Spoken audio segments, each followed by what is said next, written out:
Hi everybody, today we're going to talk about how to use probabilities to make predictions. So for this first example, we have the probability of a roll die landing on 2 or 3 is 1/3.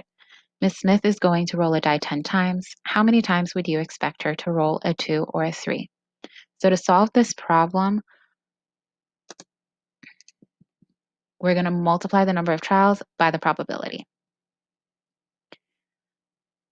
So our probability of 2 or 3 is 1/3. We already know that. And I'm going to multiply 1/3 times 10 because that's the number of trials. That's how many times Miss Smith is going to roll this die. So 1/3 times 10 is 1 times 10 is going to be 10 over 3, gives us 3.3 repeating. Now I can't have 0.3 repeating or a third of a die roll. We can't roll a die only 1/3 of a time. So I'm going to have to round to the nearest whole number. In this case, that would be 3.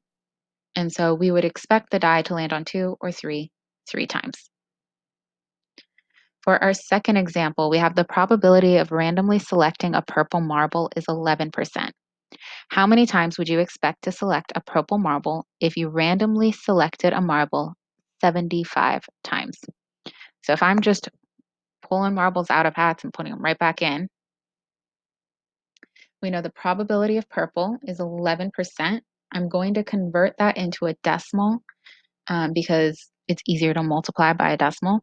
So it's going to be 0.11. To convert any percentage into a decimal, you're just going to divide by 100, or you can just move the decimal to the left.